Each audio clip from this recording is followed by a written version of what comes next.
तो जब बिहार हम गए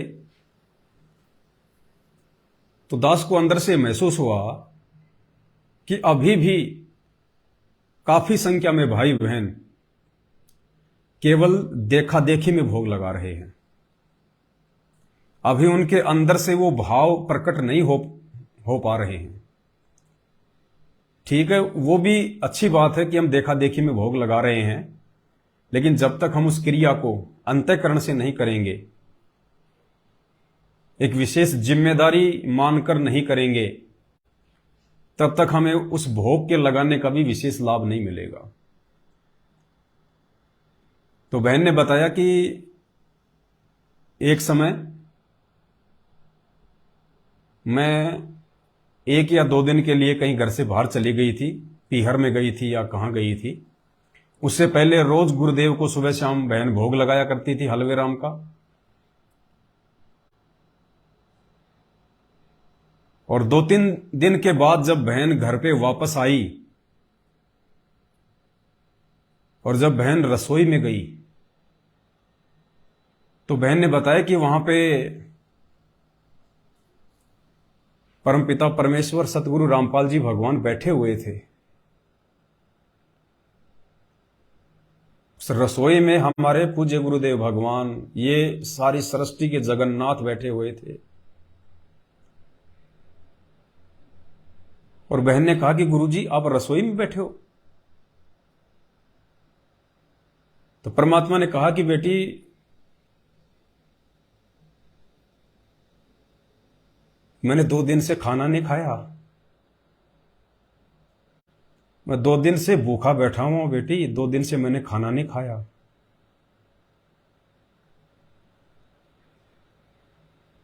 उसके बाद बहन ने बताया कि मुझे बहुत अंदर से ग्लानि महसूस हुई, मैं बहुत रोई।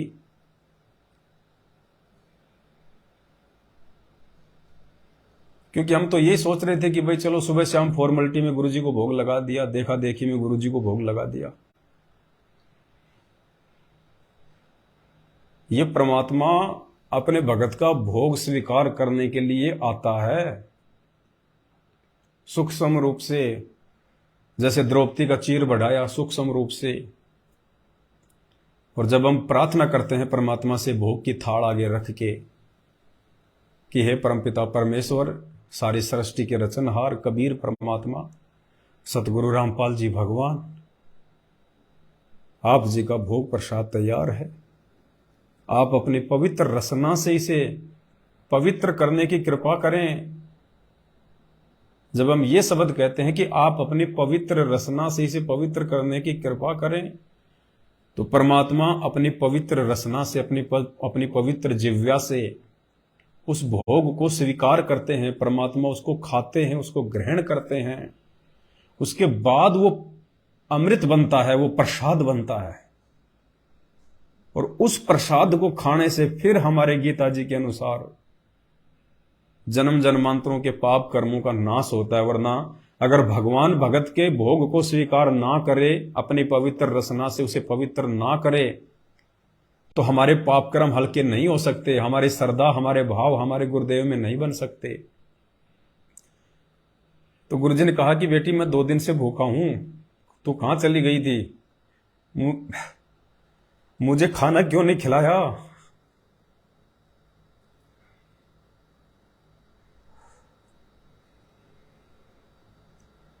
तो बहन को महसूस हुआ कि आज से पहले तो मैं भी देखा देखी में भोग लगा रही थी परमात्मा को, कि सब भाई बहन लगा रहे हैं तो हम भी लगा रहे हैं। उस दिन से बहन को महसूस हुआ कि हकीकत में परमात्मा अपने बच्चों का भोग प्रसाद ग्रहण करने के लिए आते हैं। और उसके बाद से बहन ने कहीं भी जाना छोड़ दिया।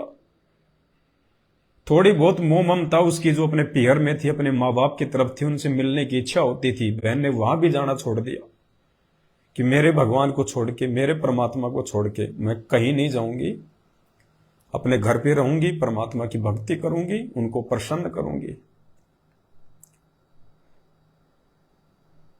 और उस दिन के बाद से बहन ने परमात्मा को हृदय से फिर भोग लगाना शुरू किया। और बहन कहती है कि परमात्मा रह रह के मुझे साक्षात दर्शन देते हैं, साक्षात। मुझ पवन दास पे भी ऐसी दया नहीं बख्श रहे परमात्मा। 8 साल हो गई, मुझ नीच को भी परमात्मा ने कभी सामने प्रकट होकर दर्शन नहीं दिए। और वो कितनी अच्छी आत्मा होगी परमात्मा की।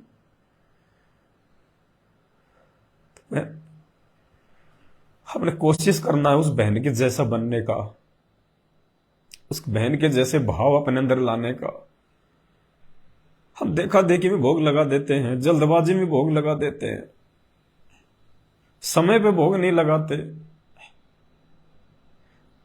ये फॉर्मेलिटी सी समझ रहे हैं कि बस सब भगत लगा रहे हैं, अपने भी लगा दो। गुरु जी थोड़ी आते हैं खाने के लिए, खाना तो हमने ही है। ये हमारी भूल है, क्योंकि ये परमात्मा है धरती पर। भाई और बहनों, जैसे हम अपनी छत पे और कबूतरों को हम कोई दाने डालना शुरू कर दें, और 10-15 दिन हमने उन कबूतरों को हमने जो है सुबह सुबह गेहूं डाल दिया, मक्का डाल दी, और रोज वो कबूतर खाने के लिए आते हैं, क्योंकि उनको पता है कि हम वहां जाएंगे तो हमारे को भोजन मिलेगा। रोज वो कबूतर अपने समय पे आके बैठ जाएगा वहां पे, समय पे। और यदि 2 दिन के लिए हम किसी रिश्तेदारी में चले जाएं, किसी काम से बाहर चले जाएं, और हम दाने ना डाल पाए उस दिन, लेकिन वो कबूतर तो अपने निश्चित समय पे आएगा, क्योंकि उस कबूतर को विश्वास है कि मुझे भोजन मिलेगा। और जब वो कबूतर वहां आके छत पे बैठता है, वो देखता है कि 1 घंटा बीत गया, 2 घंटे बीत गए। वो बेचारा भोला पक्षी होता है, वो इस उम्मीद में, इस आस पे बैठा रहता है कि मालिक आएगा, दाने डालेगा, मेरा पेट भरेगा। और वो पूरा दिन बेचारा इसी उम्मीद में भूखा बैठा रहता है वो पक्षी। और जब उसको दाना नहीं मिलता है तो वो दोष उस दाने डालने वाले को लगता है। तो इसी प्रकार पुण्यात्माओं, ये परमात्मा है, हालांकि ये समर्थ है, ये पूरी सृष्टि को खिला रहा है। ये हमारे भोजन का भूखा नहीं है। ये तीनों लोकों में प्रवेश करके सबका पालन पोषण करता है ये परमात्मा। ये सिर्फ हमारे भाव का भूखा है कि मेरे बच्चे खाली देखा देखी में भोग लगा रहे हैं, या कुछ अंदर से भाव भी हैं उनके। उस दिन के बाद से बहन ने बिल्कुल कहीं भी आना जाना मना कर दिया कि मैं कहीं नहीं जाऊंगी। मेरे परमात्मा से बढ़ के, मेरे गुरु से बढ़ के ना मेरे माँ बाप हैं, ना मेरे रिश्तेदार हैं। मेरा घर ही मेरा आश्रम है, और यदि मुझे कहीं जाना भी पड़ गया तो मेरे भगवान को भोग लगा के जाऊंगी, और शाम को वापस आके भोग लगाऊंगी।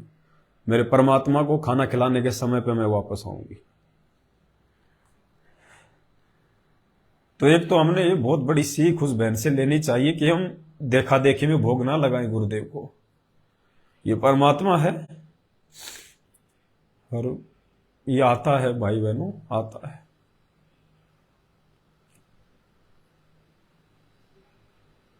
उस दिन भी बहन की जो बेटी थी,